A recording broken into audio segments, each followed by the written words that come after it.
হযরতে আবু বকর সিদ্দিক যখন খলিফাতুল মুসলিমিন হলেন, ওই সময় মুসাইলামাতুল কাজ্জাব নামে একটা বেঈমান এমন করে নবী দাবি করে ফেললো। এ যুবকেরা, তরুণেরা, বাপেরা, হযরতে আবু বকর সিদ্দিক ওই মুসাইলামাতুল কাজ্জাবের বিরুদ্ধে 10,000 সৈন্য নিয়ে এ যুবকেরা মুসাইলামাতুল কাজ্জাবের দিকে আগিয়ে যেতে লাগলো। হযরতে আবু বকর সিদ্দিক বলতে লাগলেন, আমি মুসাইলামাতুল কাজ্জাবকে প্রথমে বুঝাবো, মুসাইলামাতুল কাজ্জাব যদি বোঝে আমি আবু বকর তাহলে ফিরে চলে আসবো, আর যদি না বোঝে আমি আমার নবীর জন্য জান দিয়ে হলো জালিমের বিরুদ্ধে লড়াই করতে চাই। এ যুবকেরা, তরুণেরা, হযরতে আবু বকর সিদ্দিক এমন করে যখন বোঝাতে লেগেছে, বারবার তুমি ফিরে আসো, তওবা করো। ওই সময় মুসাইলামাতুল কাজ্জাব আবু বকর সিদ্দিকের কোনো কথা না শুনে সে তার সৈন্য বাহিনীদের ইশারা করে দিল, এই সুযোগে আবু বকরের উপরে ঝাঁপিয়ে পড়ো, কেননা আবু বকরের দিকে 10,000 আছে আর আমি মুসাইলামাতুল কাজ্জাবের দিকে 90,000 রয়েছে। কোনো চিন্তা নাই, এই লড়াইয়ে আমি জিতে যাব। কিন্তু বেঈমানরা জানে না ফয়সালা জমিনে হয় না, ফয়সালা আসমানে হয়, ফয়সালা আল্লাহর আরশে তৈরি হয়। এ যুবকেরা, তরুণেরা হঠাৎ করে হামলা করে দিল। এই হামলাতে সাহাবা হুজুরদের মধ্যে থেকে বেশ কিছু যুবক সাহাবা হুজুররা নিজেদের বুকে তাজা খুন জমিনে ঢেলে দিল। ইন্না লিল্লাহি ওয়া ইন্না ইলাইহি রাজিউন। বেশ কিছু সাহাবা হুজুররা শহীদ হয়ে গেলেন, কিন্তু বাকি সাহাবা হুজুর দিগকে হযরত আবু বকর সিদ্দিক বললেন, আমার নবীর অনুসারীরা ইসলামে জুলুম করা হারাম, কিন্তু ডিফেন্স করা হলো ফরজ। বাবারা, তোমরা ডিফেন্স করতে শুরু করে দাও বাবা। এই মুসাইলামাতুল কাজ্জাবের হঠাৎ হামলাতে কিছু সাহাবা শহীদ হয়েছিল ঠিকই, কিন্তু 10,000 সাহাবা নিয়ে যখন আবু বকর সিদ্দিক বাকি সাহাবাদের নিয়ে যখন ডিফেন্সে দাঁড়িয়ে গেল, ওই ডিফেন্স করতে করতে করতে করতে, কেননা ফয়সালা তো আল্লাহর কুদরতি হাতে, ওই 90,000 বাহিনী ও মুসাইলামাতুল কাজ্জাবকে আমার নবী পাকের সাহাবারা জাহান্নামে পৌঁছে দিয়েছিল। আরো জোরে বলুন সুবহানাল্লাহ।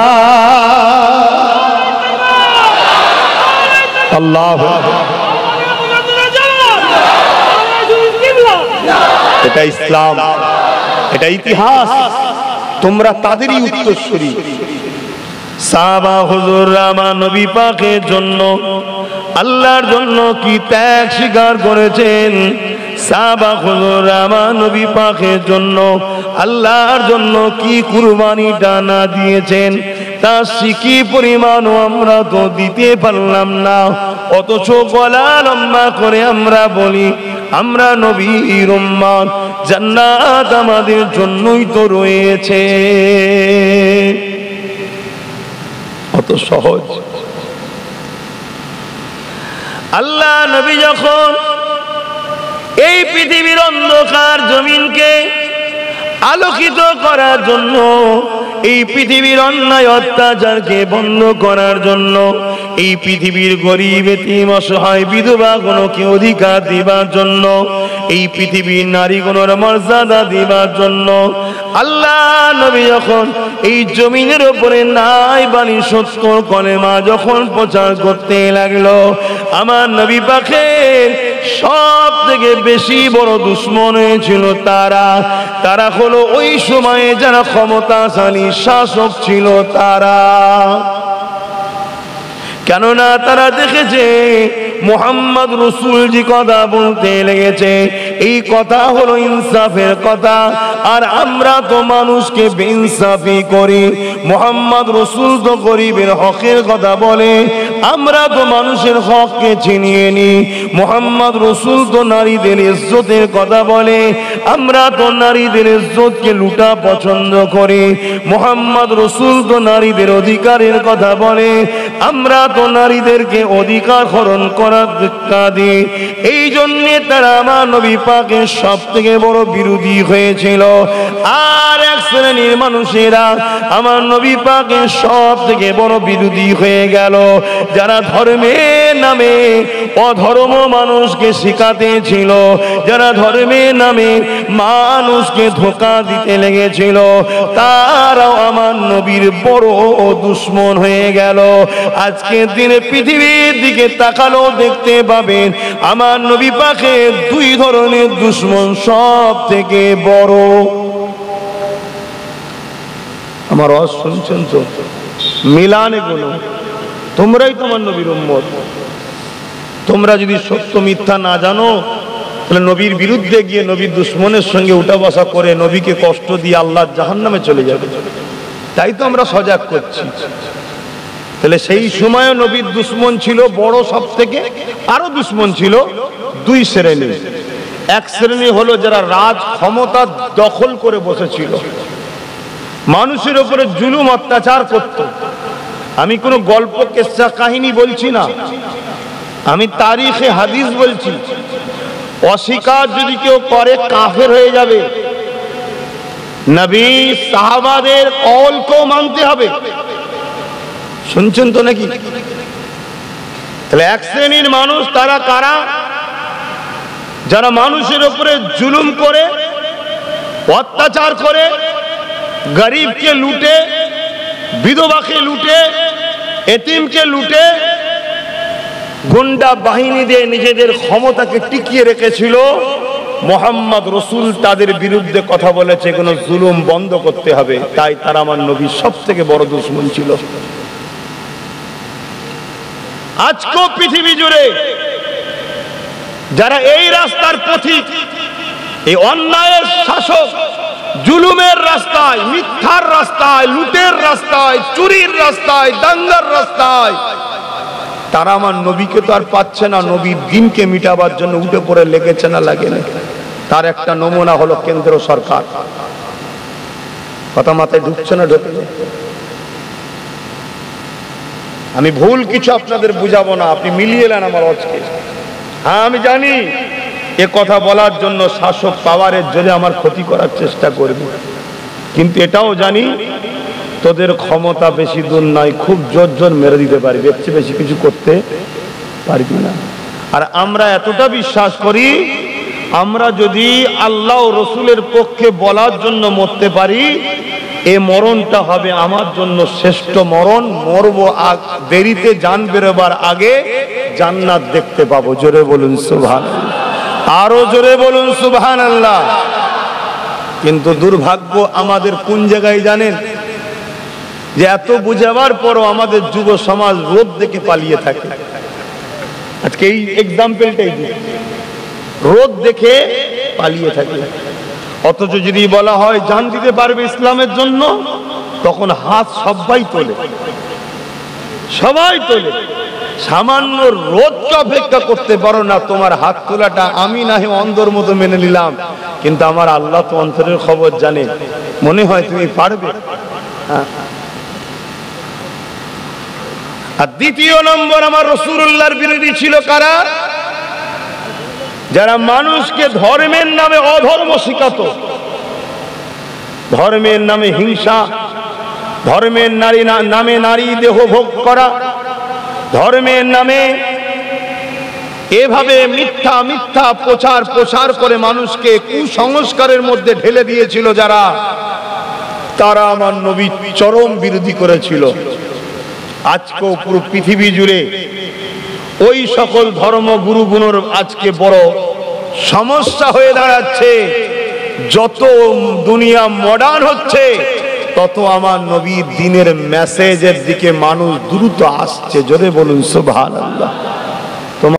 আজকের দিনও পৃথিবীর দিকে তাকিয়ে দেখুন, যারা ধর্মের নামে নারী দেহ শোষণ করছে, ধর্মের নামে হিংসা ছড়াচ্ছে, ধর্মের নামে বিভাজন তৈরি করছে, ধর্মের নামে মানুষকে কুসংস্কারের দিকে ঠেলছে, ধর্মের নামে মানুষকে পর্যন্ত বলি দিচ্ছে, তারাই দেখুন আমার নবীর বিরোধী করছে। মিলিয়ে দেখুন না, সেদিন তারা আমার নবীকে বিরোধী করতে করতে করতে করতে এমন জায়গায় পৌঁছালো আমার নবীকে জানে পর্যন্ত মারতে চেয়েছিল।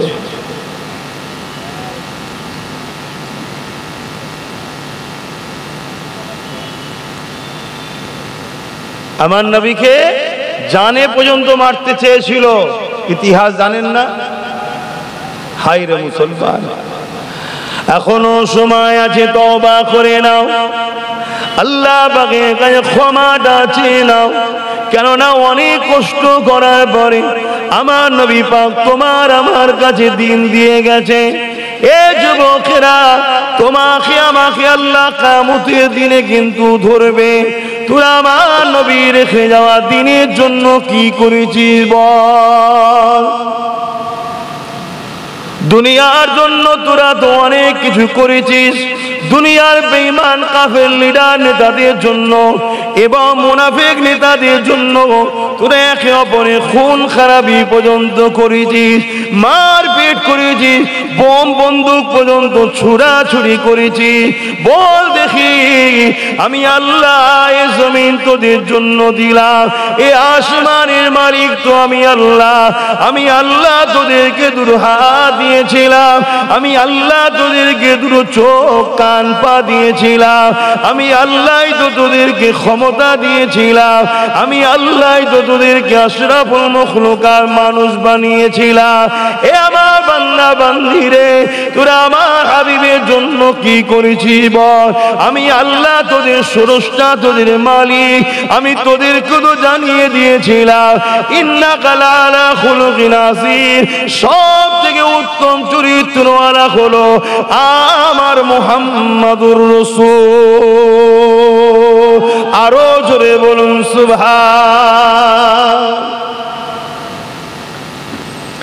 এ নওজওয়ানেরা, আল্লাহ তো কোরআনে জানিয়ে দিয়েছে, আমাকে আপনাকে জানিয়ে দিয়েছে, লাকাদ কানা লাকুম ফি রাসূলিল্লাহি উসওয়াতুন হাসানা। এ দুনিয়া মানুষেরা, আমি তোদের স্রষ্টা, তোদের মালিক, তোদের সৃষ্টিকর্তা আল্লাহ। রিজিক তো আমি দিতাম, তোরা ফল কি করে পেতিস? গাছ তোরা লাগিয়েছিলিস, ওই গাছকে বাঁচিয়ে ফসল তো আমি দিয়েছিলাম। আমি আল্লাহ তোদেরকে বাঁচিয়ে রেখেছিলাম। এই জমিন তো আমার, আসমানও আমার, আমি আল্লাহ তো তোদেরকে বানিয়েছি। বল দেখি, আমি আল্লাহ তোদেরকে বলে দিয়েছিলাম আমি আমার হাবিবকে তোদের জন্য লিডার বানিয়েছিলাম, আমি আমার হাবিবকে তোদের জন্য মডেল বানিয়েছিলাম, আমি আমার হাবিবকে তোদের জন্য পথ প্রদর্শক বানিয়েছিলাম। তোরা আমার হাবিবকে কতটা অনুসরণ করেছি বল? আমার হাবিবের জন্য কি করেছি বল? আমার হাবিবের রাস্তা দেখানো রাস্তায় কতটা চলেছি বল? এ যুবক, মনে রেখে দিও, আল্লাহ ছাড় দিয়েছে বলে ছেড়ে কিন্তু দেয়নি। আল্লাহ তোমাকে আমাকে পাকড়াও করবে। একদিন মাইকে ঘোষণা হয়ে যাবে, শোনো বিশেষ ঘোষণা, আব্বাস সিদ্দিক ইন্তেকাল হয়ে গেছে। এই ঘোষণাটা তোমারও একদিন হবে। কবরে সবাই তো নিয়ে যে শুইয়ে দেবে। মিনহা খালাকনাকুম ওয়া বিহা নুঈদুকুম ওয়া মিনহা নুখরিজুকুম তারাতান উখরা বলে মাটি দিয়ে তো চাপা দিয়ে চলে আসবে। এ যুবকেরা, ওই দিন থেকে শুরু হবে তোমার জন্য আখিরাতের রাস্তা। প্রতিটা খাটিতে খাটিতে তোমার জন্য বড় প্রশ্নের সম্মুখীন হতে হবে। দুনিয়ার জমিনে তুমি কাফের নেতার পিছনে ঘুরে বেড়ালে, মুনাফিক নেতার পিছনে ঘুরে বেড়ালে, যারা মসজিদকে মিটাতে চায় তাদের জোগান গাইতে লাগলে, যারা মাদ্রাসাকে মিটাতে চায় তাদের ঝান্ডা ধরে ঘুরে বেড়াতে লাগলে, যারা জবানে বলে কোরআন শেষ হয়ে যাবে তাদের জন্য মিটিং মিছিল করতে লাগলে, যারা আযানের জন্য ফাইন করে তাদের জন্য তুমি আমি লড়াই করতে লাগলা। মনে রেখে দিও, আল্লাহ ছাড় দিয়েছে, ছেড়ে দেয়নি। একদিন তোমাকে আমাকে কবরে ঢুকতে হবে। আল্লাহ নবী জানিয়ে দিল, ওই কবরটা তাদের জন্য জাহান্নামের একটা গর্ত হয়ে যাবে। আর এই জমিনে যারা উঠেছে, রাসূল রাসূলুল্লাহর জন্য, কথা বলেছে রাসূলুল্লাহর জন্য, লড়াই করেছে রাসূলুল্লাহর জন্য, বন্ধুত্ব করেছে রাসূলুল্লাহর জন্য, ঠান্ডা ধরেছে রাসূলুল্লাহর জন্য, নাই সত্যের পক্ষে দাঁড়িয়েছে। জীবনের বাজির অনেক হুমকি এসেছে, অনেক ফোনেতে হুমকি এসেছে, অনেক জায়গাতে গাড়ি আটকে হুমকি দিয়েছে, অনেক কিছু চক্রান্ত হয়েছে। সব কিছুকে তোয়াক্কা করে যারা দিল লাগিয়ে রাখবে আল্লাহ ও রাসূলের জন্য, মনে রাখবেন এদেরও মৃত্যু হবে, কিন্তু এদের কবরকে আল্লাহ জান্নাতের বাগিচা বানিয়ে দেবে। আরো জোরে বলুন সুবহান। সামনে দিলাম দুটো রাস্তা, মুখ আমার, কথা আমার নয়। আজকেও এজিদ আছে, এজিদের রাস্তাও আছে। আজকে ইমাম হোসাইনের রেখে যাওয়া সেই রাস্তা আছে, হোসাইনীদের পক্ষের উলামারাও রয়েছে। আপনি কোন রাস্তায় চলবেন সেটা তো আপনার বিষয়, কিন্তু আমাকে ইসলাম বলেছে হক কথা তুমি বলো, আমার বান্দাকে তুমি শোনাও, আমার বান্দিকে দাও। একবার নয়, যখনই সুযোগ পাবে তখনই বলো। কেন? তোমার এই কথা শুনতে শুনতে শুনতে শুনতে হতে পারে একদিন আমার বান্দার দিলে আসর হবে, সে পরিবর্তন হিদায়েত যদি কপালে থাকে পেয়ে যাবে। সে হিদায়েত শুধু একা হবে না, তার হিদায়েত হওয়ার জন্য বান্দা তুমি যে প্রচার করেছো তুমিও নেকি পাবে। জোরে বলুন সুবহানাল্লাহ। তাই আমরা উলামারা বলি, আপনি আবার মোবাইল করছেন, আমি তো মানা করলাম আপনাকে, স্পেশাল করে মানা করলাম।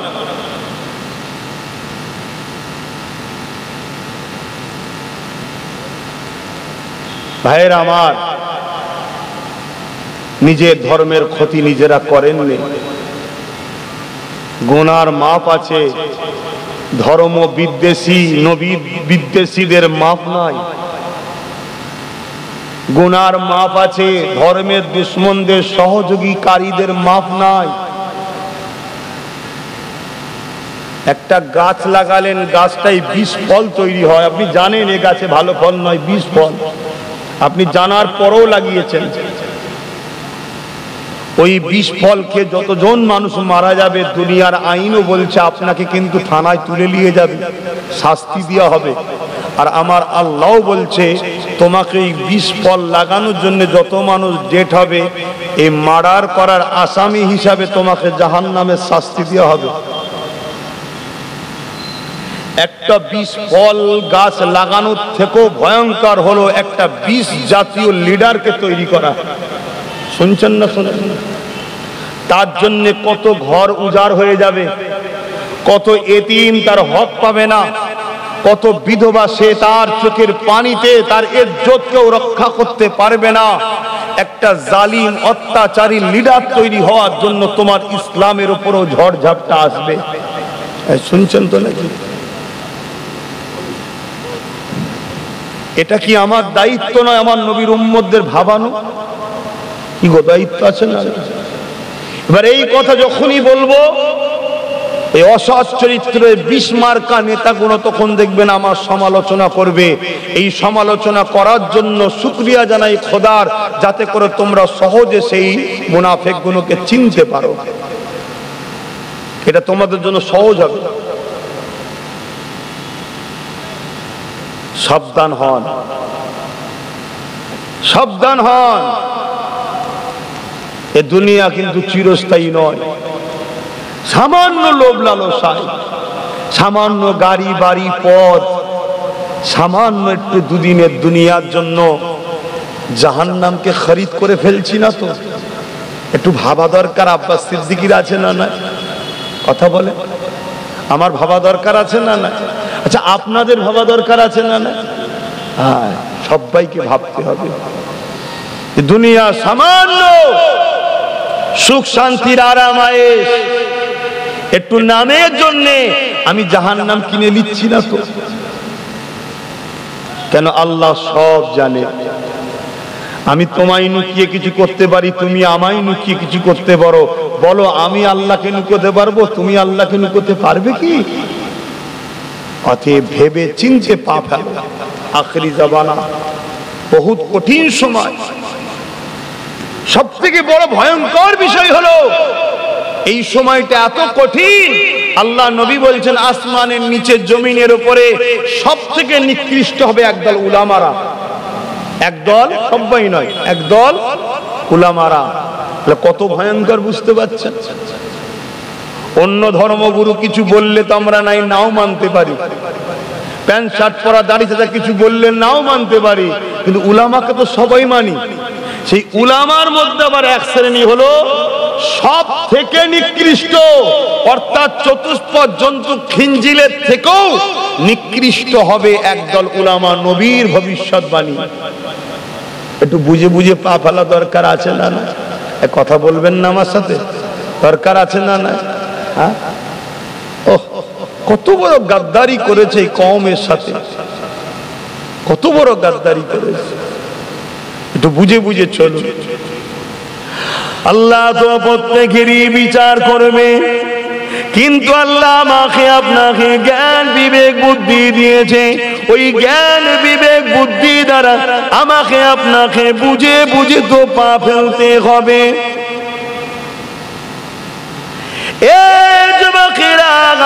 আগুন তো পুড়িয়ে যায়, আপনি জানেন আগুন যখন পোড়াবে আপনার তো ইচ্ছা করে আগুনে হাত দেওয়া উচিত হবে না।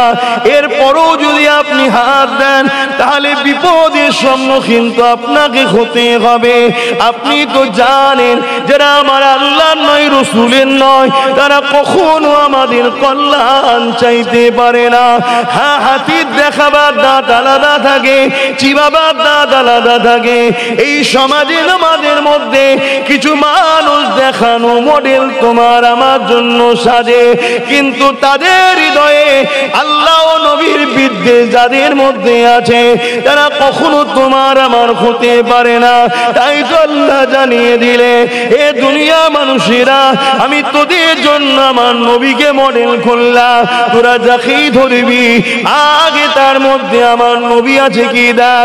তোরা যাকে পীর বলে মানবি আগে দেখ তার মধ্যে আমার নবী আছে কিনা। তোরা যাকে মুফতি বলে মানবি আগে দেখ তার মধ্যে আমার নবী আছে কিনা। তোরা যাকে আলেম বলে মানবি আগে দেখ তার মধ্যে আমার নবী আছে কিনা। তোরা যাকে ইমাম বলে ইক্তেদা করবি আগে দেখ তার মধ্যে আমার নবী আছে কিনা। হে আমার বান্দা বান্দিরে, দুনিয়াবি জিন্দেগি করতে গিয়ে তোদেরকে রাষ্ট্র পরিচালনাও করতে হবে।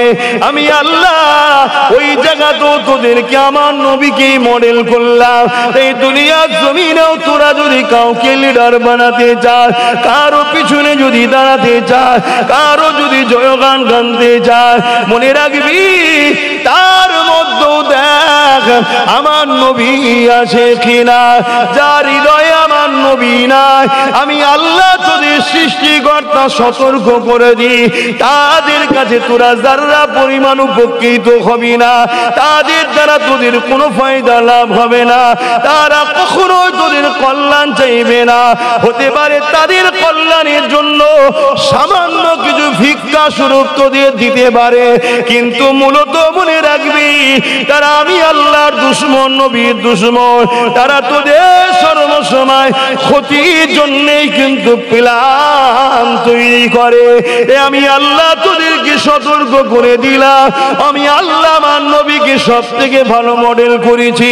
তোরা আমার নবীকে দেখ, আমার নবীর আদর্শ দেখ, আমার নবীর জীবনী পড়। তোরা ধর্ম করবি আমার নবীর দেখ, তোরা অর্থনীতি করবি নবীকে দেখ, তোরা বিজনেস করবি নবীকে দেখ, তোরা সংসার করবি নবীকে দেখ, তোরা কারবার করবি নবীকে দেখ, তোরা রাজনীতি করবি নবীকে দেখ, তোরা আত্মীয়তা করবি নবীকে দেখ, তোরা সম্প্রীতি করবি নবীকে দেখ। যেভাবে আমার নবী করেছেন বা করতে বলেছেন ওইভাবে তোরা কর। মনে রাখবি আমি আল্লাহ আসমান থেকে রহমতের দরজা খুলে দেবো, তোদের সংসারের অভাব দূর হয়ে যাবে, তোরা বিমার থেকে মুক্তি পেয়ে যাবি, সংসার জীবনে শান্তি আসবে, বাপ বেটা স্বামী স্ত্রী মিল মহাব্বত হবে, মানুষের মধ্যে ইনসাফ আসবে এবং পরকালে আমি আল্লাহ আমার শান্তির জান্নাত পেয়ে যাবি। আরো জোরে বলুন সুবহান। এই শিক্ষা আমাদের দেওয়া দরকার আছে না? না বলেন? নবীর উম্মতদের জিজ্ঞেস করছি, দরকার আছে না? কিন্তু আমরা আমার নবীর উম্মতকে শিক্ষা দেবো, পাশ থেকে একজন ধর্মগুরু সেজে তার বলছে আমার অসুবিধা হচ্ছে। কেন? তোমার কি অসুবিধা হলো? আমি তো তোমার নামে কিছু বলিনি, কারণ নাম ধরে বলছি। আমি আমার নবীর উম্মতকে সজাগ করব যে যাস না জাহান্নামের রাস্তায়, যাস না বুরাই রাস্তায়, যাস না খারাপ রাস্তায়, যাস না। একদল মুনাফিক মুসলিম লিডাররা তারা উঠে দাঁড়িয়ে যাবে, দাঁড়িয়ে গিয়ে বলবে এ ওই আমাদের অসুবিধা হচ্ছে। আরে বলো, অন্যের অসুবিধে কি আমার নবীর দিন প্রচার বন্ধ হয়ে যাবে? আওয়াজ দে, বল আওয়াজ দে। অন্যের সমস্যার জন্য কোরআন ব্যান্ড হয়ে যাবে? অন্যের সমস্যার জন্য আজান বন্ধ হয়ে যাবে? অন্যের সমস্যার জন্য নবীর হাদিস বলা বন্ধ হয়ে যাবে? অন্যের সমস্যার জন্য দ্বীন ইসলামের প্রচার কি বন্ধ হয়ে যাবে? যার অসুবিধে হবে কানে গরম সীসা ঢেলে দিয়ে কালা হয়ে যাও তাও ভালো, কিন্তু আমার নবীর দ্বীনের বিষয়ে লাগতে যাবে না, ইসলামের বিষয়ে লাগতে যাবে না, কোরআনের প্রচারের বিরুদ্ধে লাগতে যাবে না, মসজিদে আজানের বিরুদ্ধে লাগতে যাবে না। যারা লেগেছে তাদের নাম নিশানা পুরো মিটে গেছে, যুগ যুগ পর্যন্ত তাদের উত্তরসূরিদের আর কোনো ঠিকানা পাওয়া যায়নি। জোরে বলুন সুবহানাল্লাহ, আরো চিৎকার দিয়ে বলুন সুবহানাল্লাহ। তার একটা আল্লাহ, তার একটা ছোট্ট নমুনা বলে যাচ্ছি।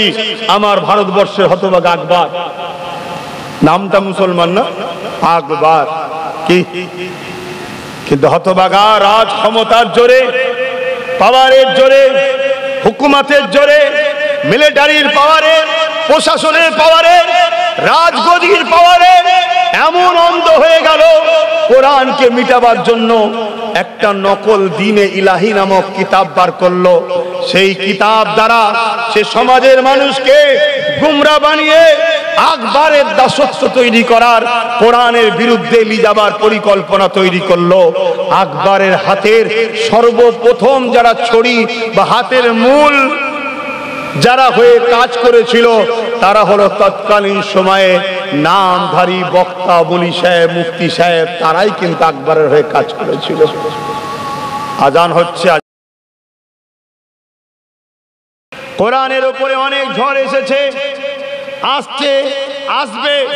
কোরআন ছিল, আছে, কোরআন থাকবে। জোরে বলুন সুবহানাল্লাহ। মনে রাখবেন, আপনি যদি কোরআনের পক্ষে দাঁড়াতে পারেন, ইসলামের পক্ষে দাঁড়াতে পারেন, আপনি কামিয়াবি হতে পারলেন।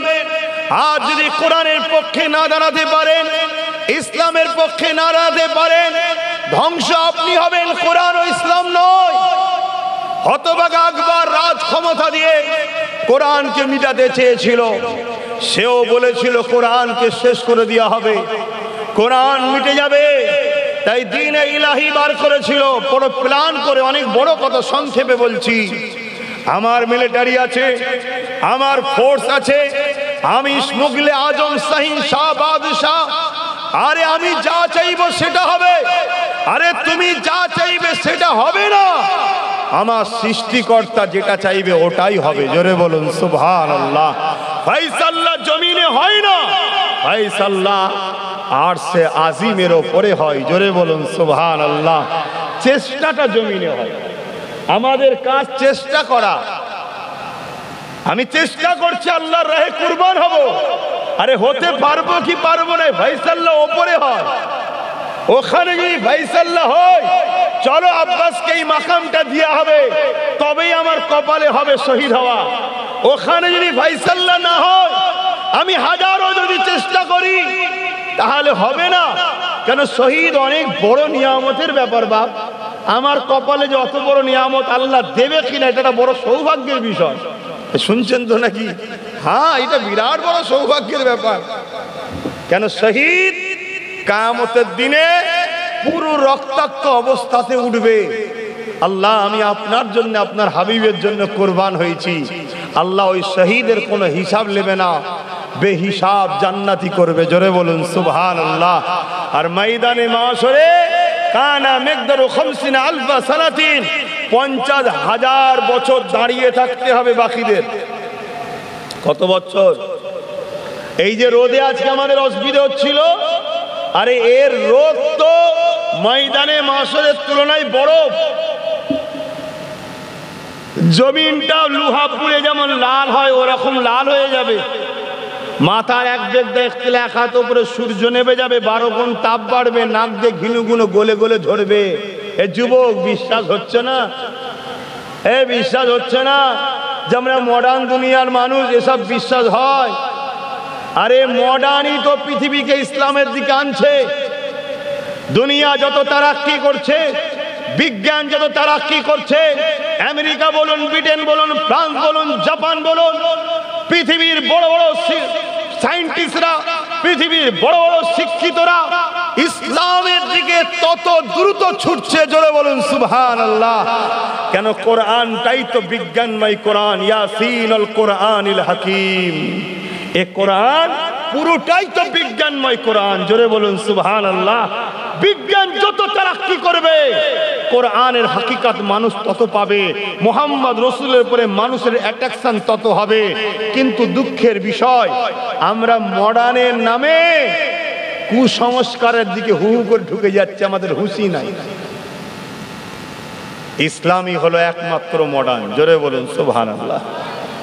হ্যাঁ, এর মতো সৌন্দর্য, এর মতো খুবিয়া, এর মতো আদর্শ, এর মতো শান্তি, এর মতো নিরাপদ, এর মতো সর্বদিকের সমস্যা আপনি দেখান না। দ্বিতীয়টা মেনে নেব, দেখান। আরে কম্পিটিশন তো দূরের কথা, কম্পিটিশন তো দূরের কথা, ইসলামের বিরুদ্ধে কোনো প্যালেনে কারো নামই আসবে না। কথা বুঝছেন না? বোঝেন না? হ্যাঁ, বাপ আমার, ভাই আমার, দূরে অনেক সরে গেছেন আপনারা, তাই ইসলাম থেকে সরে যাওয়ার জন্য আজ আপনার সংসার জীবনে অশান্তি, রোজগারের জীবনে অভাব, কারবার জীবনে অশান্তি, রাষ্ট্রীয় জীবনে অশান্তি, পারিবারিক জীবনে অশান্তি, সমাজ জীবনে অশান্তি, সব জায়গাতে অশান্তি। আসুন, শান্তি যদি পেতে চান আমার হুজুরের কদমে আসুন। কেন? আমার হুজুর হলেন বাস্তব জিন্দা ইসলাম, জোরে বলুন সুবহানাল্লাহ। তিনি যা করেছে ওটাই ইসলাম, যা বলেছে ওটাই ইসলাম, তিনার চলাফেরা, উঠা বসা, কথাবার্তা, এটাই হলো ইসলাম, জোরে বলুন সুবহানাল্লাহ। আল্লাহ ছাড় দিয়েছে, ছেড়ে বলুন দেয়নি। হতভাগা আকবরের কথাটা একটু বলে দিই, কেন সমাজে আজকে একটা গুঞ্জন হচ্ছে, কি ওয়াকাফ বিল নিয়ে সবাই এক হয়ে আন্দোলন করছে, আব্বাস সিদ্দিকী সবার সঙ্গে এক হচ্ছেন না কেন? একটা গুঞ্জন হচ্ছে। কে বলেছে আমি এক হব না? কে বলেছে? কোন মিথ্যুক বলেছে? কোন মূর্খ, কোন কাজ্জাব বলেছে আমি এক হতে চাই না? আমি তো 100% এক হতে চাই, কিন্তু আমি আল্লাহ রাসূলের জন্য এক হতে চাই। কেন্দ্র সরকারের বিজেপি দালালি করে, তার বিরোধী করে, অন্য কারো দালালি যারা করবে তাদের সঙ্গে এক হতে রাজি নয়। আমি এক হব আল্লাহ রাসূলের জন্য। মসজিদ আল্লাহর, মাদ্রাসা আল্লাহর, দ্বীন ইসলাম আল্লাহর, কুরআন আল্লাহর। আমি আল্লাহ রাসূলের ঘরের জন্য লড়াই করব কেন্দ্র সরকারের বিরুদ্ধে। আর মনের মধ্যে থাকবে অন্য কাউকে ফায়দা পৌঁছে দিয়ে টাকা কামাবো, এ একতার সাথে আমি নেই। এটা আপনারা আমায় ভুল বুঝলেও কিচ্ছু করার নেই। কেন? আমি আপনাদের রাজির জন্য আসিনি, আল্লাহকে সাক্ষী রেখে বলছি, জাত কুদরতি হাতে আব্বাস সিদ্দিকীর জান আছে। আমি আল্লাহ ও রাসূলকে রাজি করার জন্য কথা বলতে এসেছি। আপনি আমার খোদা নয়, আপনারা আমার লিডার, নেতা নয়। আমার খোদা হলো আল্লাহ, আমার লিডার হলো মুহাম্মদ রাসূলুল্লাহ। তিনি আমার মডেল, তিনি আমার আদর্শ, তিনি আমার দাদা হুজুরের আদর্শ। অতএব আসুন না এক হব। মসজিদকে বাঁচাবার স্বার্থে হব, মাদ্রাসাকে বাঁচাবার স্বার্থে হব, কোরআনের স্বার্থে হব, দ্বীনের স্বার্থে হব। কিন্তু আপনি যদি আন্দোলনের নামে তাদেরকে মেম্বারে তুলছেন যারা অলরেডি ওয়াকাফ ঝেড়ে বসে আছে, তারা, এটা কি পাগলামো নয়? এটা কি ফজকামো নয়? এটা কি জাতিকে আবার নতুন করে ধোঁকা দেওয়া হচ্ছে না? হয়নি? বলুন, এই কথা বলছেন না কেন? আমার উপরে রাগ হচ্ছে নাকি? তাহলে আওয়াজ দিয়ে বলুন। আর রাগ যদি হয়, ক্ষমতা থাকে পিটিয়ে পিটিয়ে মেরে দেন আব্বাস সিদ্দিকীকে, থাকবে না, বলবে না। আর যদি আমার আল্লাহ আমাকে বাঁচায় আর বলায় তাম পৃথিবীর বেঈমান এক জায়গায় হয়ে যা, মুনাফিক এক জায়গায় হয়ে যা, এক মুজাদ্দিদ আল-পেসানি যেমন ঠিক ছিল, হতভাগ আকবরের বিরুদ্ধে লড়াই করেছিল, বাকি উলামারা সব আকবরের দিকে চলে গিয়েছিল, আমার আল্লাহ মুজাদ্দিদ আল-পেসানিকে জিতিয়েছিল। ইনশাআল্লাহ মুজাদ্দিদ আল-পেসানিকে ফলো করে চলি, তিনি আমাদেরও তরিকাতের একজন পিরানে তরিকাত। আমার আল্লাহ আমার জন্য যথেষ্ট। জোরে বলুন সুবহানাল্লাহ, আরো জোরে বলুন সুবহানাল্লাহ। আজ বড় দুঃখ লাগে ভাই, বড় কষ্ট লাগে।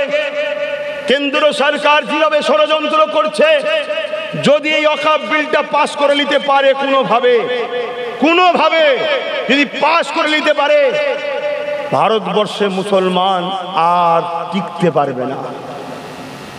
সংবিধান আমাদের পক্ষে থাকার পরেও আজকে এত বড় জুলুম করছে। এই বিল যদি পাস হয়ে যায়, আর বাঁচার কোনো রাস্তা থাকবে না। এই রকম একটা ভাইটাল টাইমেও আমি দেখছি কিছু লোক ওয়াকফের নামে অন্য কোন জালিম শক্তিকে ক্ষমতায় আনার নতুন করে পরিকল্পনা আবার করছে। আমার কথা কি আপনাদের কষ্ট দিচ্ছে? আওয়াজ দিয়ে বলবেন। কেন মুনাফিক আর মুমিনের পার্থক্য হওয়া দরকার আছে। দাড়ি মানেই মুমিন নয়, টুপি মানেই মুমিন নয়, পীর সাহেব মানেই মুমিন নয়, পীরজাদা মানেই মুমিন নয়, আলেম মানেই মুমিন নয়, কোরআন জানে মানেই মুমিন নয়, মসজিদ মাদ্রাসা করেছে বলেই যে মুমিন তা নয়। ইতিহাসের গাওয়া দিচ্ছে আবু বকর সিদ্দিকের দাড়ি ছিল, আব্দুল্লাহ ইবনে উবায়েরও দাড়ি ছিল। আবু বকর সিদ্দিক রোজা রেখেছিল, আব্দুল্লাহ ইবনে উবায়ও রোজা রেখেছিল। রাইসুল মুনাফিক আব্দুল্লাহ ইবনে ঘোষণা হয়ে গেল জাহান্নামী, আর সিদ্দিক আকবর হয়ে গেল জান্নাতি। জোরে বলুন সুবহানাল্লাহ, আরো জোরে বলুন সুবহানাল্লাহ।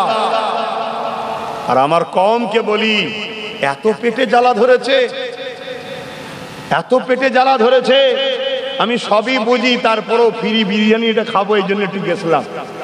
তো জ্বালা এত ধরেছে। ইসলাম কি বলছে? কোন অন্যায়ের কাছে যাওয়া, অন্যায়কারীর বক্তব্য শোনা, অন্যায়কারীর কাছে ভিড় করা মানে অন্যায়কারীকে উৎসাহিত করা, সাহায্য করা। আর ন্যায়বাদী হকবাদীর পক্ষে দাঁড়ানো মানে ন্যায়বাদী হকবাদীকে তুমি সাহায্য করলে ন্যায়বাদীর সাথে কিয়ামতের দিন জান্নাতে যাবে। জোরে বলুন সুবহানাল্লাহ। আজকে যারা আমাকে গাল দিয়েছিল, দালাল বলেছিল, কত কি না বলেছিল, কথা বলেছে না বলেনি, তারা নতুন করে আবার নাটক করতে শুরু করেছে এই নবীর উম্মতকে ধোঁকা দিবার জন্য। ধোঁকাবাজ চেনো? নবী পাক এমনি বলে গেছিল নাকি যে আখিরি জমানায় আসমানের নিচে জমিনের ওপরে সব থেকে নিকৃষ্ট হবে একদল আলেমরা? এমনি বলে গেছে, এমনি এমনি। তোমাকে একটু ভাবতে হবে না যে কেন বলেছে? আমার কথাই ব্যথা পেচ্ছেন? হ্যাঁ, আজকে চলো, কি হয়েছে ভাই, কোথায় যাব? না বিজেপি কা মাদ্রাসা ভেঙে দেবে, কেন্দ্র সরকার মাদ্রাসা লুটে নিচ্ছে, লড়াই করতে হবে, 100% লড়াই করতে হবে। করতে হবে না? এ কথা বলেন। প্রত্যেকটা ইমানদারকে বলছি, মাদ্রাসাকে বাঁচাবার জন্য নিজের জানটাকে দিয়ে হলেও লড়াই করতে হবে। এ থেকে পিছপাজে হবে সেই ইমানদার থাকতে পারে না, সে বেঈমান হয়ে মরবে, কোনো সন্দেহ নাই। কিন্তু আমার প্রশ্ন, বিজেপি মাদ্রাসার সম্পদকে লুটতে চাইছে কেন্দ্র সরকার, আন্দোলন করতে হবে ঠিকই কথা, কিন্তু তুমি আন্দোলন করছো কাদের ঘরে নিয়ে? যারা কিনা মাদ্রাসা থেকে শিক্ষা, কোরআনের শিক্ষাকে তুলে দিয়েছে। এই আপনারা জানেন মাদ্রাসা থেকে শিক্ষাকে তুলে দেওয়া হয়েছে? আরে হ্যাঁ কি না বলেন? এ খোঁজ তো রাখবেন না। আজ মাইকে বলে যাচ্ছি, প্রত্যেকটা আলেম ওলামা, পীর সাহেব, পীরজাদা যারা কেন্দ্র সরকারের বিরুদ্ধে কথা বলছে, তাদেরকে আমরা সবাই সাপোর্ট করব না? জোরে বলুন, জোরে বলুন, করব। কিন্তু তিনি যদি মাদ্রাসা থেকে রাজ্যে কোরআনের পড়াকে বন্ধ করে দিয়েছে, এর বিরুদ্ধে যদি বলে না বলে স্টেজ থেকে নামে সঙ্গে সঙ্গে ধরতে হবে। দরকার আছে না নাই? জোরে বলুন, দরকার আছে না নাই? অবশ্যই ও অন্যায় করেছে, ওর বিরুদ্ধে বলেছেন, আমরা সবাই আছি। কিন্তু মাদ্রাসা থেকে শিক্ষা বন্ধ হলো কেন? কোরআনকে তুলে দেওয়া হলো কেন? আপনারা জানেন একটা মার্কশিট বেরোয় না, মার্কশিট, এই কথা বুঝছেন না? বলুন, এই অসুবিধা হচ্ছে আপনাদের? যারা অসুবিধা হবে ঘরে চলে যান। মাদ্রাসা থেকে একটা স্কুল এটা পাস করলে সার্টিফিকেট, এই মার্কশিট দেয় না? অঙ্কই কত পেয়েছে, বাংলায় কত পেয়েছে, ভূগোলে কত পেয়েছে। ঠিক মাদ্রাসা শিক্ষাতে একটা অপশন ছিল কোরআনে কত পেয়েছে, ওটা মার্কশিট থেকেও তুলে দিয়েছে। কোরআন পড়ানো বন্ধ করে দিয়েছে। এরা কি চাইছে বলুন? সবার, সব শিয়ালের এক ডাক, সব শিয়ালের এক ডাক, ইসলাম মিটাও, ইসলাম মিটাও। আজ থেকে 100 বছর আগে একটা সংগঠন তৈরি হয়েছিল যাদের লক্ষ্য ছিল 100 বছর পর ভারত থেকে ইসলামকে মুছে দেবো। 2025-এ তাদের 100 বছর পড়ছে। তোমাদের হুঁশ আছে? তোমাদের হুঁশ আছে? শুনে রেখে দাও, আবার বলে যাচ্ছি, ওরা 100 বছর কেন, আগামী 1000 বছর চেষ্টা করলো এই পবিত্র হিন্দুস্তানের জমিনে গরিবে নওয়াজের ভারতে ইসলামকে মুছতে পারবে না। আমি চ্যালেঞ্জ দিয়ে যাচ্ছি, ইসলামের পিছনে যত লাগবে তত ইসলাম ভারতে বড় করে আরো বাড়বে। জোরে বলুন সুবহানাল্লাহ, আরো জোরে বলুন সুবহানাল্লাহ। কিন্তু আমি মুসলমান, আমি কোরআনের দাবিদার, কোরআনকে মাননেওয়ালা, আমি বলি ভালোবাসি। আরে আমার একটা মনুষ্যত্ব দায়িত্ব আছে না নাই? আয়ের বিরুদ্ধে, অন্যায়ের বিরুদ্ধে প্রতিবাদ করা দায়িত্ব আছে না নাই? কিন্তু এ তো এক চোখের বিরুদ্ধে আর এক চোখকে সাপোর্ট করা হচ্ছে। কি কথা, কি কথা? অন্যায় কি অন্যায় বলুন। আব্বাস সিদ্দিকী কেন বলেছেন আপনি এক হবে না? আমি তো এক হতে চাই। আমি তো ছোটখাটো মানুষ একটা, আমি তো বাঁচতে গেলে আমাকে তো একই থাকতে হবে রে বাবা। কিন্তু না, তাদের সঙ্গে বাঁচতে আমি রাজি নয় যারা আমার নবীর দুশ্মনদের জন্য আন্দোলন করে। এই কথা শুনছেন না শোনেন? তাহলে কেন এক হচ্ছে নি খবর পেয়েছেন? আজকে অনেকে বলছেন, আবার পরে এখানে যখন নামলাম কয়েকজন শোনাচ্ছে যে এরকম একটা কথা চলছে যে সবাই এক হয়ে যাচ্ছে, আব্বাস সিদ্দিকী কেন এক হচ্ছে না? আরে কে বলেছে আমি এক হব না? আমার ভুলটা ভাঙছে না ভাঙেনে? তাহলে আমার বিষয়ে মিথ্যা ষড়যন্ত্র হচ্ছে না হয়নি?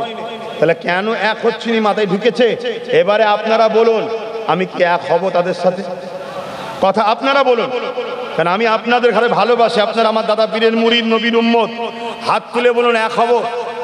হ্যাঁ হব। হাত লম্বা করে বলুন এক হব। বড় দুঃখের বিষয়, হতভাগা আকবর। একটু তাহলে শুনুন আকবরের কথাটা, আরো উত্তরটা ক্লিয়ার হবে। এই বাবু অন্ধকার, খোদার গজবে পড়ে যাবি, খুব বিপদে পড়ে যাবি, তখন দিশেহারা হয়ে যাবি। আমার সাথে ঘাঁটিসনি বাবা, আমার সাথে ঘাঁটিসনি। আমি কারও তাওয়াক্কা করিনি, কেন আমি এতটুকু জানি আমার শরীরে যে জানটা আছে ওটাও আমার নয়। এটা আমার নাকি? এই বলবেন তো আমার তো আল্লাহর, আল্লাহ দিয়েছে, তৈরি করেছে তো আল্লাহ, আল্লাহ তো দিয়েছে, আল্লাহ ব্যবহার করতে দিয়েছে। যা আব্বাস সিদ্দিকী শরীরে থাকবে, যা আল্লাহর জিনিস, সময় হবে এই চলে আয়, বেরিয়ে চলে যাবে।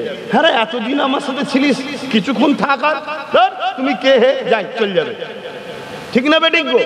অতএব এটাও যখন আমার নয়, তাহলে কি আশায় আমি এত চেষ্টা করব? হ্যাঁ, কার জন্য ভাববো?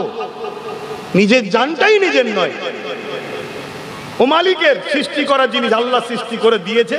যতদিন থাকবার থাকবে, যতদিন ডাকবে ডেকে চলে যাবে। স্পষ্ট ভাষায় বলে যাচ্ছি, ভাঙর কাশীপুর এলাকার মানুষ, যদি আব্বাস সিদ্দিকীর রস শুনতে আপনাদের অসুবিধা হয় দাওয়াত করবেন না, কিন্তু নিয়ে এলে আমি বাপ নীতির ওপরে মজবুত। আমার আব্বার নাম পীর আল্লামা জুলফি আলী আব্বাস সিদ্দিকী, তিনার আব্বার নাম পীর আল্লামা আশেকে রসুল জুলফিকার সিদ্দিকী। অজ করতেন না, কানা মৌলবি, তোকে মেরে জেল খাটতে হয়, জেল খাটবো, নবীর বিরুদ্ধে কথা। তাহলে আমরা নবীর পাগল বাপ, নবীর ব্যাপারে কোনো গুঞ্জাইশ নাই। আন্দোলন করতে হবে, আন্দোলন করব, কিন্তু তাদের সঙ্গে নয়। মেম্বারে গিয়ে দেখি আন্দোলন হচ্ছে, আর মেম্বারে বসে আছে কে? যাদের আকীদা হলো নবী নাকি মরে গেছে। এই শুনছেন না? শুনছেন? নবীকে যে মরা মনে করে, সে কি নবীর ইসলামের দুশ্মন নয়? ইসলামের দুশ্মনকে সাথে করে নিয়ে বলছে কেন্দ্র সরকারের সঙ্গে লড়াই করবো। এ গাদ্দার সব বলে দেবে গিয়ে কি কি প্ল্যান করছিস। ওই জন্য মুনাফেক দলে রাখতে নাই। মুনাফেক থাকলেই বলে দেবে কামিয়াবি। আমার আগে কে ওয়াজ করছিলেন জানি না, কে যেন ওয়াজ করছিলেন আমার আগে, উনি বদরের কথা বলছিল না? বদরে 313 জন জিতলো কি করে? 313 জনই ইমানদার ছিল, একটাও গাদ্দার মুনাফেক ছিল না। আর যদি থাকতো ও ঠিক আগে যে প্ল্যান বলে দিত আবু জেলকে গিয়ে এই প্ল্যান হচ্ছে, সব ভেস্তে যেত। এই জন্য ঘরের খবর মুনাফেক বার করে, আর মুনাফেককে দাঁড়ি টুপি পরিয়ে আমাদের মধ্যে ঢুকিয়ে রাখা আছে, আর তাকে মানুষ মাঝে মাঝে মাঝে মাঝে মাঝে সব দিচ্ছে। বুঝতে পারছেন না? আর চলে আসে ও পুরো আমাদের সাথে থাকে, কি চিল্লাবে। ও যখন গাল দেবে দেখবেন ওর বিরুদ্ধে কিচ্ছু কথা হবে না। যেমন আজকে পূর্ব মেদিনীপুরটা কত ভুলভাল বকছে দেখছেন না? এই একবারও ধরছে, ধরে নে। আর ইমানদার তোমাদেরটা যদি একটু কিছু বলে উনি বলবে তুললে আসো। কিছু বুঝতে পারছেন না, পারেন না? এটা সেটিং সিস্টেম। এই কথা মাথায় ঢুকেছে না ঢোকে নে? তাহলে এই জায়গায় কি তোমরা হাঁপিয়ে যাচ্ছ নাকি? এই হাঁপিয়ে যাচ্ছ? আরো 2, 10, 20 হাজার কেন, 2 লাখ 20 লাখ কেন, আরো 2 কোটি যদি ভারতে মুসলিম যুবকদের বুকে তাজা খুন দিতে হয়, দিতে হবে। কোনো টেনশন নেই, ন্যায়ের পক্ষে থাকতে হবে। জোরে বলুন সুবহানাল্লাহ, আরো জোরে বলুন সুবহানাল্লাহ। কারোর উপরে জুলুম নয়, ইনসাফের পক্ষে। তো আকবর ও তিনে ইলাহি বার করলো, হযরতে মুজাদ্দিদ আল পেসানি বিরোধী করলো। আর আকবর সমাজের সব ভিআইপি, বুঝতে পারছেন তো, সব বড় বড় টাকা দিয়ে মুফতি, মৌলানা, পীর সাহেব, খানকা সাহেব সব কিনে নিল। শুনছেন না? মোটা মোটা টাকা দিয়ে কিনে নিয়েছে, আর তাদেরকে সামনে সারিতে নিয়ে আসে, তাদের পিছনে বেকআপ দেয়। তোমরা বড় বড় সেমিনার করো, আমি আকবর পয়সা দেবো। তারা মাইকে দাঁড়িয়ে বড় বড় সব স্কলার, বড় বড় মুফতি, বড় বড় মৌলানা, বড় বড় পীর সাহেব দাঁড়িয়ে গিয়ে সব বক্তব্য দিচ্ছে, সমাজ বোঝো, সমাজ বোঝো। আর আম মানুষ ভাবছে মৌলানা বলছে, মুফতি বলছে, আর এত সবাই। মুজাদ্দিদ আল পেসানি ঠিক বোঝে নাকি? উনি একা কি করবে? শুনছেন না? শোনেন, এভাবে গুমরাহি করা হয়েছে। ইতিহাস কেন ঘটে? আমাদেরকে আল্লাহ সজাগ করাবে বলে, নিউ জেনারেশনকে জানাবে বলে। মুজাদ্দিদ আল পেসানি কিন্তু একাই আকবরের বিরুদ্ধে লড়াই করেই যাচ্ছে। আকবরের বিরুদ্ধে লড়াই করতে করতে মুজাদ্দিদ আল পেসানি হুজুরের কথা শুনতে শুনতে কিছু আলেম উলামা তাদের ঘুম ভেঙেছে, তারা মুজাদ্দিদ আল পেসানির পিছনে আসছে। জোরে বলুন সুবহানাল্লাহ। আকবর দেখলো, আরে এ তো উল্টো দিকে যাচ্ছে, এবারে লাইন, শুনছেন না? উল্টো দিকে যাচ্ছে। তখন কি করলো? আকবর লড়াইয়ের ঘোষণা দিল, অমুক ময়দানে আসো, যুদ্ধ হবে। মুজাদ্দিদ আল পেসানি ঘোষণা করে দিল, আমি যাচ্ছি আল্লাহ ও রসুলের জন্য, কোরআনের পক্ষে আমি যাচ্ছি। কারা আছো আমার পাশে দাঁড়াতে চাও, চলে আসো। মুজাদ্দিদ আল পেসানি ঘোষণা দিল, হতভাগা আকবরের বিরুদ্ধে লড়াই হবে। এদিকে আকবর বলে দিল, যারা মুজাদ্দিদ আল পেসানির পক্ষে থাকবে, আমার বুলেটের গুলি, আমার মিলিটারির গুলি, আমার তরোয়ারের আঘাতের সামনে তোমরা দাঁড়াতে কেউ পারবে না। তাই আকবরের ঘোষণা হচ্ছে, যারা মুজাদ্দিদ আল পেসানির পিছনে দাঁড়াবে তাদেরকে সব জেলে দিয়ে শাস্তি দেওয়া হবে, মৃত্যুদণ্ড দেওয়া হবে। ময়দানে গিয়ে মুজাদ্দিদ আল পেসানি হাজির হলো। শুনছো তো আমার যুবকরা? কেন ইতিহাস জানা দরকার। মাইকে কথা বলছি, তোমাকে পার্সোনালি বুঝাইনি যে ভুল বুঝাচ্ছি। হাজার হাজার লোক রেকর্ডিং হয়ে চলে যাচ্ছে, আর দুশ্মন যে আছে সে আরো বেশি বেশি করে গোপনে গোপনে সব শুনছে, রেকর্ড করছে। কথা বুঝছেন না? তারপরে আমাদের আইবির লোক আছে, প্রশাসন বন্ধুদের লোক আছে, তারাও সব রেডি হয়ে আছে। চারটিখানি ব্যাপার নয় এখন। তারপরও বুক ঠুকে বলে যাচ্ছি, শোনো, ইমানদার কথা বলে যখন শোনো। কারো খেয়ে বসেনি, কারো ঝেড়ে বসেনি, মোহাম্মদ রসুলের ওসিলায় আল্লাহ খাওয়াই তাই খায়, আল্লাহর হয়ে কথা বলি। বলবো না থাকবে? সবাই হাত তুলে বলো, বলবো না থাকবে? তাহলে একবার উচ্চ আওয়াজে নারে তাকবীর। মাঝে মাঝে তকবীর দেবেন, বালা মুসিবত কাটবে। এলাকায় মাঝে মাঝে মিছিল বার করবেন, তকবীরের মিছিল, অন্য কিছু না, তকবীরের মিছিল। ইমাম সাহেবকে সামনে দেবেন, ইমাম সাহেব বলবেন নারে তাকবীর, আপনারা বলবেন আল্লাহু আকবার। আর মাঝে মাঝে এটাও বলবেন লাব্বাইক ইয়া রাসূলুল্লাহ। নবী আমাদের হৃদয়ে আছে, জানের থেকে কাছে আছে, অর্থাৎ হুজুর আমরা হাজির আছি আপনার জন্য জান ফিদা করতে। জোরে বলুন সুবহানাল্লাহ। তো ভাইরা আমার, মুজাদ্দেদ আল পেসানি ময়দানে গেল, ঘোড়ার গাড়ি, আগে ফোর্স, পিছনে ফোর্স। আরে রাজার ব্যাপার, বিরাট ভিআইপি ব্যাপার। এই কি বলে, আকবর যাচ্ছে আর মুজাদ্দেদ আল পেসানি উনি পিছন দিকে ঘুরে দেখছে কিছু দুর্বল মানুষ, বয়স্ক মানুষ আর কিছু তরুণ আলেম উলামা আমার পাশে দাঁড়িয়ে আছে। গুটি কত শুনছেন তো নাকি? মানে হাতির কাছে চড়ুই পাখি। উদাহরণটা আপনারা বুঝতে পারবেন, হাতির কাছে চড়ুই পাখি। আকবর বিশাল বাহিনী নিয়ে ময়দানে হাজির হয়েছে। বিশাল বাহিনী যখন ময়দানে হাজির হয়েছে, মুজাদ্দেদ আল পেসানির চোখ দিয়ে পানি জড়াচ্ছে। আল্লাহ, তোমার কোরআনের পক্ষেই গুটি কত, তোমার দিনের পক্ষেই গুটি করো, অথচ যারা মুসলিম দাবিদার, অর্থের জন্য, ভয়ের জন্য, জান বাঁচাবার জন্য আজকে আকবরের দিকে চলে গেল। আমার মালিক, আমি মুজাদ্দেদ আল পেসানি ফয়সাল্লাহ দেখতে চাই, তোমার কাছে ভিক্ষা চাই, তোমার সাহায্যের আশা চাই, আজ তুমি আমাদেরকে সাহায্য করো। আল্লাহর ওলির দোয়া কবুল হয়ে গেল। আল্লাহর পক্ষ থেকে বিশাল তুফান শুরু হলো। ওই তুফান মুজাদ্দেদ আল পেসানি ও তার বাহিনীর মাথার উপর দিয়ে গিয়ে জমিনে নামলো। ওই জমিনে সামনে দিকে আকবর ও তার বাহিনীকে সব নিয়ে গিয়ে জাহান্নামে ভরলো। জোরে বলুন সুবহানাল্লাহ, আরো জোরে বলুন সুবহানাল্লাহ। বড় বড় আলেম, মুফতি, মাওলানা দাবিদার ছিল, কিন্তু দুনিয়াদার। নবী বলেছেন আলেম দুই ধরনের, একটা খৈরুল উলামা, একটা শাররুল উলামা। একটা দুনিয়াদার, একটা আল্লাহ ও রাসূলের জন্য। কথা মাথায় ঢুকছে? একটু বুঝে বুঝে পা ফেলা দরকার আছে না নাই? তাহলে বলুন, আমি কি তাদের সঙ্গে মিশবো যারা আমার নবীকে মরা বলে? আমি কি তাদের সঙ্গে মিশবো যারা আমার কোরআনকে শেষ হয়ে যাবে বলে? আমি কি তাদের সঙ্গে মিশবো যারা মাদ্রাসা থেকে কোরআনের তাফসিরের সিলেবাসকে বন্ধ করে দিয়েছে? এক কথা বলেন। আসুন না, আমার মসজিদ, আমার মাদ্রাসা, আমার দিন। আরে আমাদের জন্য কাউকে লাগবে না, আল্লাহ আছে। আর আমার দেশের সংবিধানও তো আমাদের সাথে আছে। তাহলে সেই সংবিধানকে নিয়ে, আল্লাহর সাহায্য নিয়ে আমরা নিরপেক্ষভাবে হক কথা বলি না। আসুন না, আমরা সবাই উলামারা, পীর সাহেব, পীরজাদা, আলেম উলামা, মুফতি, মাওলানা সবাই এখন কি হওয়া দরকার আছে না নাই? হ্যাঁ ভাই, এক হওয়া দরকার। এ সময় যদি এক না হয় কবে হবে? আমি এক হবার আহ্বান দিলাম, আমি ডাকলাম, আসুন, ডায়ে নয়, বায়ে নয়, সামনে নয়, পিছনে নয়, শুধু আল্লাহ ও রসুলের জন্য আমরা এক হই। যারা আল্লাহ ও রসুলের পক্ষে আমরা এক হই।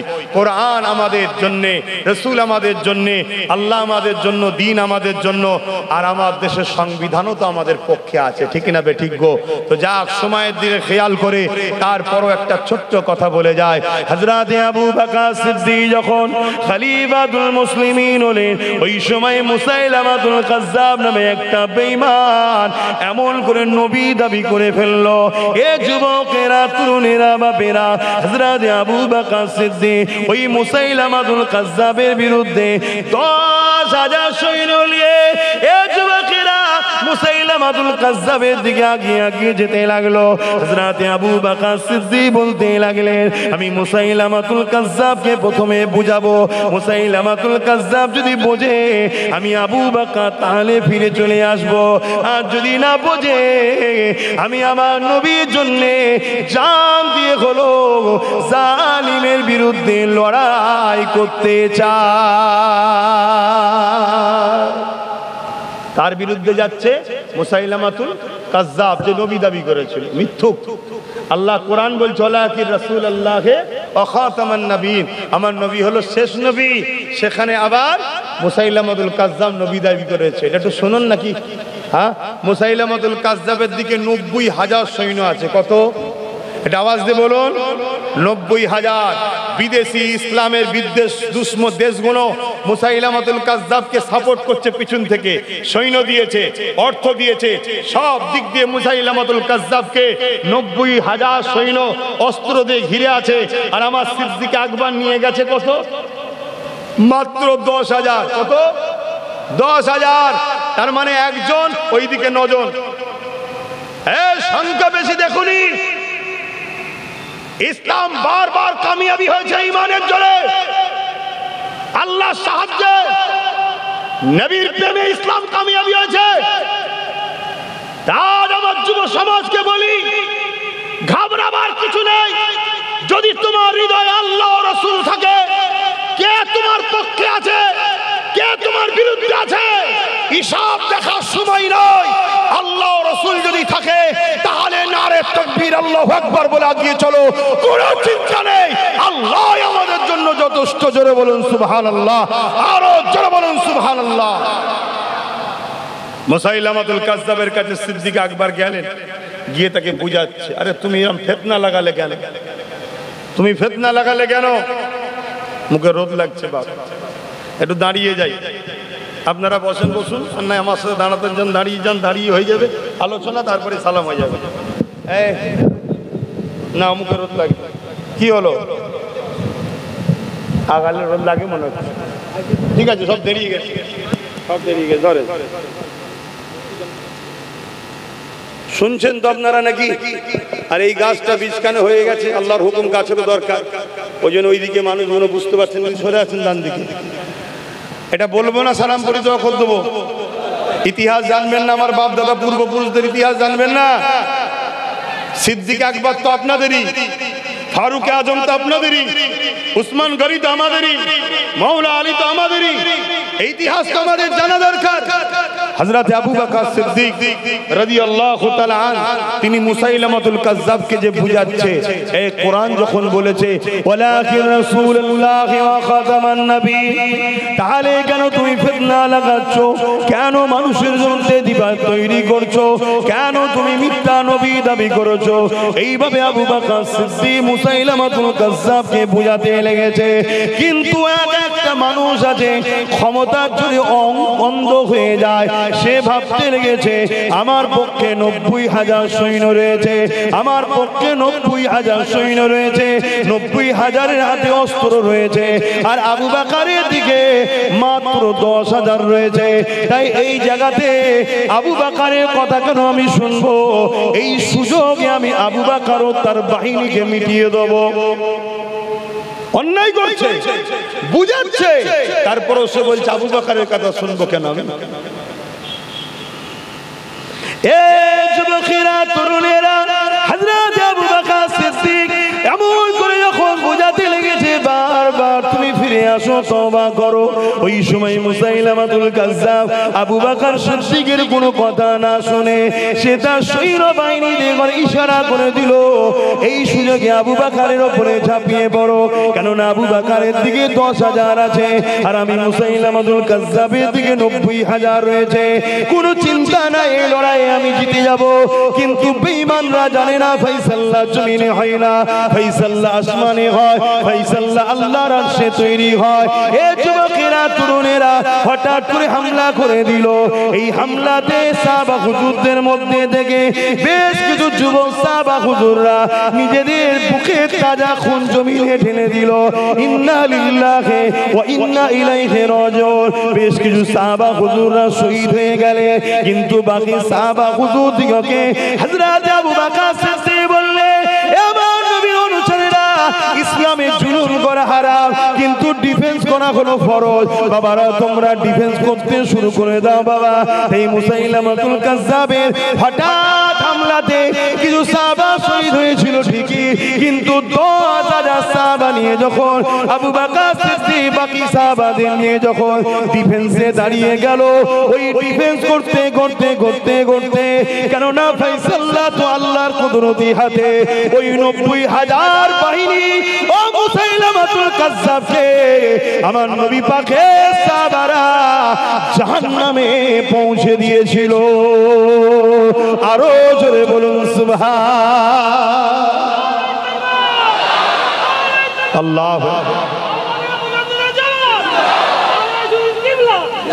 এটা ইসলাম, এটা ইতিহাস। তোমরা তাদেরই উত্তরসূরি, অন্যায়ের সঙ্গে আপোষ করবে না। সেটা আব্বাস সিদ্দিকীও হয়, আব্বাস সিদ্দিকীকেও বাদ দাও, অন্যায়ের সাথে নয়। কেন আমার ইসলাম অন্যায়ের পক্ষে নয়, অন্যায়ের বিরুদ্ধে। অতএব আজ কেন্দ্র সরকার যেভাবে চক্রান্তের সাথে ওয়াকফ বিলকে হরণ করার ষড়যন্ত্র করছে, এর বিরুদ্ধে আমাদের জীবনের সর্বটুকু কুরবান করে দিয়ে, জানকে কুরবান করে দিয়ে হলো এই বিলের বিরুদ্ধে আমাদেরকে সংগ্রাম চালিয়ে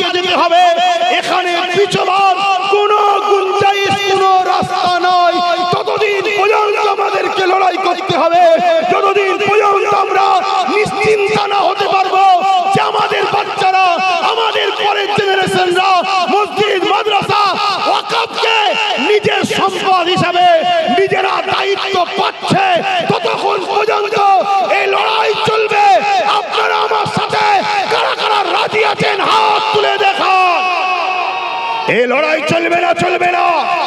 হাত তুলে বলুন রাজি আছে? হাত নামান।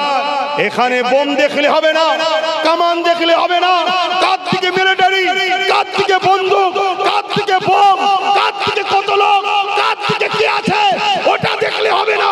আমাকে দেখতে হবে আমি আল্লাহ রসুলের পক্ষে থাকবো, আমার আল্লাহ রসুলই আমাদের জন্য যথেষ্ট। জোরে বলুন সুবহানাল্লাহ, আরো চিৎকার দিয়ে বলুন সুবহানাল্লাহ। এই আন্দোলন চলছে 6 ডিসেম্বর আপনাদের এলাকা থেকে শুরু হয়েছে। কেন? ভাঙর শহীদ আসগর আলী হুজুরের জমিন, তাই তো নাকি? তিনি সুলতানও ছিলেন, বাদশাহ। বলুন সুবহানাল্লাহ। তাই এই পবিত্র শহীদ সুলতান আসগর আলী হুজুরের জমিন থেকেই আওয়াজ উঠেছে। এই আওয়াজ ততদিন থামবে না। আপনারা কি বলছেন? হাঁপিয়ে যাবেন? হাঁপিয়ে যাবেন? প্রয়োজন হয় আরো 100টা প্রোগ্রাম হবে ভাঙরে, আপনারা অসুবিধা আছে? হাঁপিয়ে যাবেন? এই আন্দোলন করতে করতে করতে আগামী দিন কলিকাতার রাজপথে যাব। ব্রিগেড হোক, অন্য কোন জায়গায় হোক, কলিকাতার রাজপথে যেদিন যাব, কম করে 20 থেকে 30 লক্ষ লোকের টার্গেট রেখেছি। আল্লাহ যদি সাহায্য করে আর আপনাদের যদি সৎ ইচ্ছা থাকে, ইনশাআল্লাহ হবে। মনে হচ্ছে না হবে না? বলুন হবে না হবে না? হাত লম্বা করে বলুন। তাহলে যে হাতগুলো উঠেছে আপনারাও যাবেন তো নাকি? বলুন যাবেন তো নাকি? আপনার কিন্তু আমার সোশ্যাল মিডিয়া বন্ধুদের বলি, আপনারা যেখানে সেখানে আমার থ্যাম্বেল লাগিয়ে দেবেন না। আমাকে যারা ভালোবাসে তারা বেশিরভাগ গরিব, গাড়ি ভাড়া করে চলে যে দেখছে আমার প্রোগ্রাম নেই, আবার ফিরে চলে আসে। অনেক জায়গায় আমার প্রোগ্রাম চলছে, প্রচার করছে উনি ডেট ক্যান্সেল করেছে, অন্য ডেটে আসবে, মানুষ যাতে না যেতে পারে। এরপরও আলহামদুলিল্লাহ, আমি যখন আল্লাহ ও রসুলের পক্ষে করছি, আমার তো মানুষকে নিয়ে ভাবা দরকার নাই। কেন? মানুষ যিনি নিয়ে আসবেন তিনি কে? জনগণকে যিনি জড়ো করে দেবেন তিনি কে? মানুষ যদি নাও আসে, ঈমান বলছে জিন ফেরেশতা নাবিও আল্লাহ সাহায্য করে দেবে। জোরে বলুন সুবহানাল্লাহ। আমি তো এটাই ভাবি মাঝে মাঝে, শুধু প্রোগ্রামটা শেষ হয় 1 মুহূর্তে ফাঁকা। কারা ছিল? মানুষ ছিল না জিন ফেরেশতা ছিল? আল্লাহ ভালো জানে, আল্লাহ ভালো জানে। কথা বুঝে আসছে? আমি আবার বলছি, আমাকে ভুল বুঝলে কিছু করার নেই। আমি এক হওয়ার পক্ষে। আমি ডাক দিচ্ছি প্রত্যেকটা উলামা হযরতদের, বলছি আসুন আসুন। আপনি তো অন্যায় কিছু করবেন না, আপনি একটাই কথা বলবেন, আমার দেশে আমাদের যা আছে আমাদেরকে বুঝিয়ে দাও। এটা কি অন্যায় কিছু? আব্বাজানরা বলেন অন্যায় কিছু? আমি তো বলছি না হিন্দু ভাইদের দেওবত্ত সম্পত্তি আমায় দিয়ে দাও, না, ওটা হিন্দু ভাইদের হিন্দুরাই নেবে, আদিবাসী ভাইদের জল জঙ্গল আদিবাসীরাই নেবে, খ্রিস্টান ভাইদের খ্রিস্টান। আমরা যারা ইসলামের অনুসারী, আমাদের যা আছে আমাদেরকে বুঝিয়ে দেন। এটা কি অন্যায়? এইটুকু কথা তো। কিন্তু এটা বুঝাতে গেলে পুরো দেশে যা আছে সব নিতে হবে, ঠিক না বেটি? আমার রাজ্যে 1,43,000 একরের উপরে জায়গা আছে। 1,43,000 একর কত বিঘি হবে হিসাব করুন। সেই জায়গা দখলে বসে আছে। এই ওখানে বলেছিলাম কি জানি না, একটা তথ্য দিয়ে যাচ্ছি। পীর আব্বাস আলী গোরাচাঁদ হুজুরের মাজারের পাশেই তো। হুজুরের মাজারের জায়গা হচ্ছে 900 বিঘে। শুনছেন আমার আব্বাজানরা? কত বিঘে? 900 বিঘে। সেই জায়গাটা আজকে দাঁড়িয়ে আছে মাত্র 92 শতক, 3 বিঘেও নয়। তাহলে বাকি জায়গাগুলো খেলো কারা? তা যারা খেয়েছে তাদের ঘর নিয়ে বিজেপির বিরুদ্ধে লড়াই করবো? এটা পাগলামি নয়, এটা নাটক নয়। আমরা কি কমজোরি নাকি? আমাদের উলামারা কি কমজোরি? আমাদের আলেম সমাজ কি কম? আমাদের মানুষ কি কম? না, মূলত উদ্দেশ্য হলো এনাদেরকে সাক্ষী রাখা। দেখছো দেখছো? চিন্তা করোনি কিছু দিয়ে দেবে, সব বুঝিয়ে ভোটটা করিয়ে দেবো। এই হচ্ছে ব্যাপার। মসজিদ মাদ্রাসার জন্য লড়াই নয় এটা। মসজিদ মাদ্রাসার জন্য লড়াই হলে 2014 থেকে আমি লড়াই করছি। বলেছিলাম এমন দিন আসবে মসজিদে ঢুকতে পারবি না, AK-47 দাঁড়িয়ে থাকবে। আজকে ঢুকতে পারছে? আমি বলেছিলাম একটা মসজিদে গিয়ে কেউ একজন কেস ঠুকে দেবে, সেই কেস কোর্টে চলে যাবে, কোর্ট বলবে যতক্ষণ না মীমাংসা হচ্ছে এই মসজিদে কেউ যাবে না। এ হচ্ছে না, হয় না? অনেকে বলছে সুপ্রিম কোর্ট রায় দিয়েছে। কি রায় দিয়েছে? নতুন করে কোন আর কেস ফাইল করা যাবে না ধর্মস্থানে, তাই তো নাকি? স্যালুট জানাই সুপ্রিম কোর্টকে, ধন্যবাদ জানাই। ঠিক ঠিক বলেছে, কিন্তু যে কেসগুলো আগে হয়ে আছে ওগুলো কি হবে আপনি জানেন?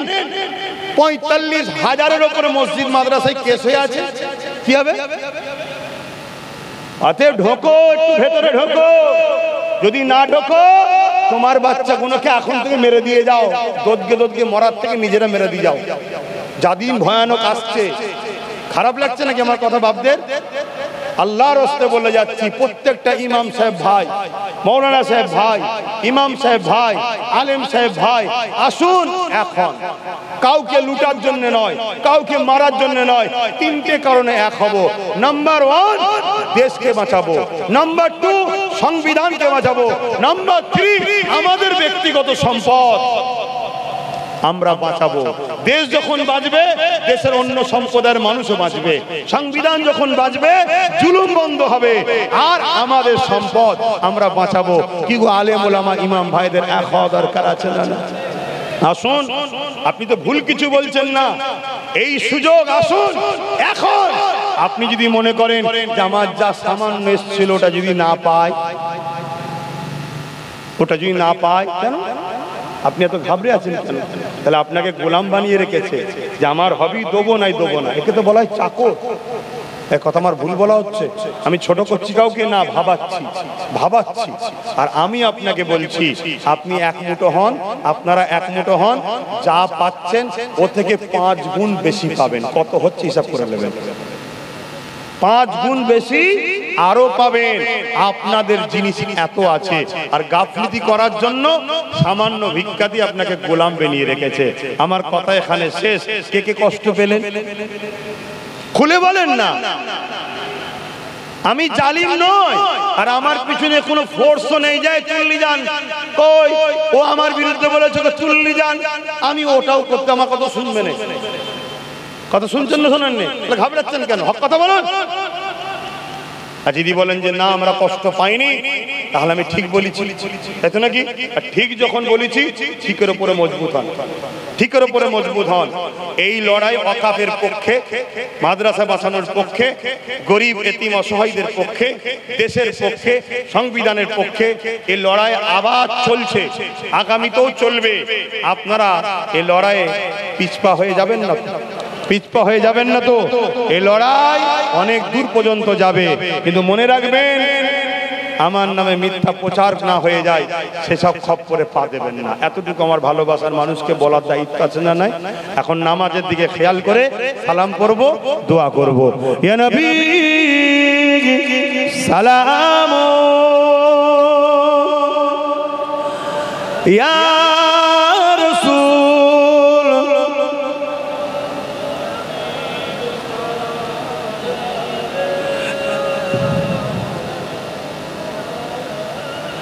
طلع البدر علينا من ثنيات الوداع وجب الشكر